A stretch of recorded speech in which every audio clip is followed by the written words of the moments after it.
Yes, students, this is our introductory part on Aga Sahid Ali's poem Postcard from Kashmir. I am Sanju Hazria, Assistant Professor of English at Government College Ratangarh. I welcome you in my channel. First of all, I want to introduce that this poem is included in BA Part 3rd by Maharaja Ganga Singh University, Bikaner. And first of all, I am giving introduction of the poet Aga Sahid Ali. So poet is Aga Sahid Ali. Aga Sahid Ali was born on 4th February 1949 and died on 8th December 2001. Was a Kashmiri American poet.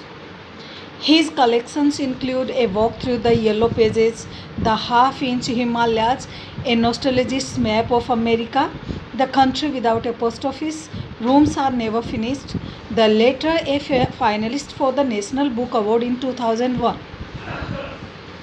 Ali expressed his love and concern for his people in memory of Begum Akhtar and The Country Without a Post Office, which was written with the Kashmir conflict as backdrop. He was a translator of the Urdu poet Faiz Ahmed Faiz, the Rebels Silhouette selected poems, and the editor for the Middle East and Central Asia segment of Jeffrey Payne's Poetry of Our World. He further compiled the volume Revising Disunities, Real Ghazals in English.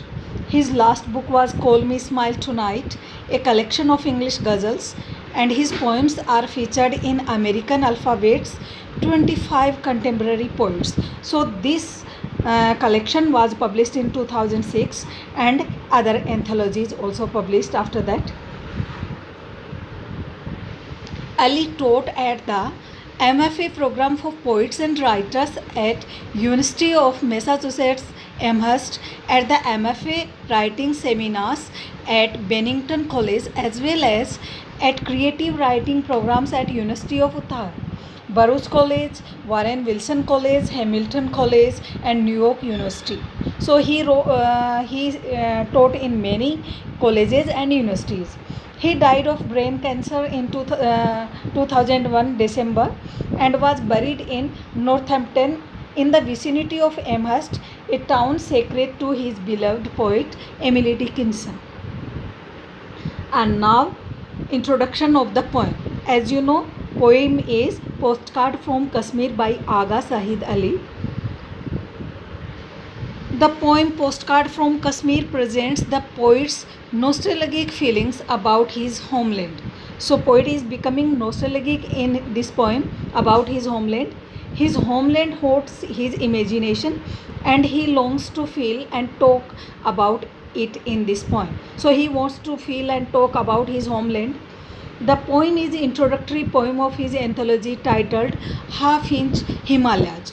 Though the poem has 14 lines but cannot be categorized as a sonnet, as it lacks the stanza structure, meter and rhyme pivotal to the sonnets. So it can't be called sonnet. And now summary of the poem. Summary of the poem Postcard from Kashmir. In Aga Sahid Ali's poem titled Postcard from Kashmir, the speaker describes receiving a postcard from his native land. So he is describing that he received a postcard from his homeland, native land, Kashmir, a region of the Indian subcontinent. Parts of Kashmir are controlled by India, Pakistan and China, so it is conflicted area. And in fact, disputes between India and Pakistan about the territory are long standing and have often led to armed conflict. In the opening two lines of the poem, the speaker indicates that the postcard contains a photograph of part of Kashmir. So the postcard is containing a photograph, so he thinks it is a part of Kashmir, a place the speaker still considers his home. Apparently, he is very geographically distant from Kashmir, a fact that makes his use of the word home ironic. He may have been born in Kashmir and may have lived there for much of his life, but now he is apparently living somewhere else, perhaps in some Western country such as the United Kingdom or the United States. In any case, the speaker next mentions that he always loved neatness, a trait that emphasizes the irony. So, this poem is full of irony that he can now hold the half-inch Himalayas in my hand.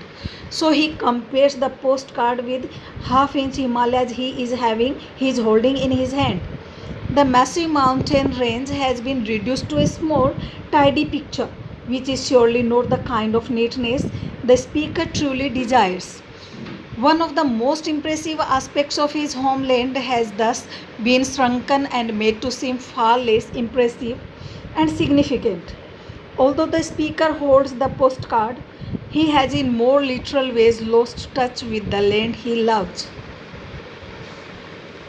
Perhaps the most intriguing and puzzling lines, most confusing lines of the poem are these: this is home, and this is the closest I will ever be to home. Does the speaker mean that the Kashmir is home? If so, why does he say that this is the closest he will ever be to home?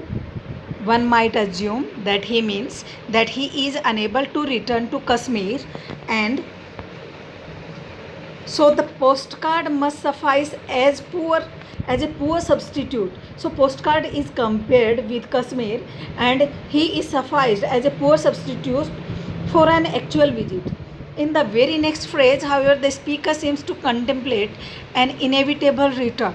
Therefore, when he says this is home, does he mean the unnamed place where he currently resides, which seems a poor substitute for his actual home of Kashmir? The phrasing of lines 5-6 is not entirely clear and contributes an interesting ambiguity to the poem. Ambiguity means difficulty. The speaker assumes that when he does actually return to Kashmir in real life and not simply in his imagination. So now he is in this poem, he is seeing Kashmir in his imagination, but he wants to return in his real life to his homeland. The real sights of the place will not live up neither to the picture of them presented in the postcard nor to the idealized memory of them in the speaker's mind. In the poem's closing lines, the speaker suggests that his memory of Kashmir is unreliable and that Kashmir itself may be like a giant negative, black and white, still undeveloped. These lines, and especially the last word, are suggestive. They may imply that Kashmir is still in the process of development as a place, that it is at present still too polarized to live up either to the speaker's idealized memory of it or to the postcard's idealized presentation of its beauty. Nevertheless, it does not seem a mere coincidence that the poem has 14 lines, the number of lines associated with sonnets, which are themselves the kinds of poems in which speakers often express unrequited love. So I think you understood introduction of the poet, introduction of the poem, and summary of the poem.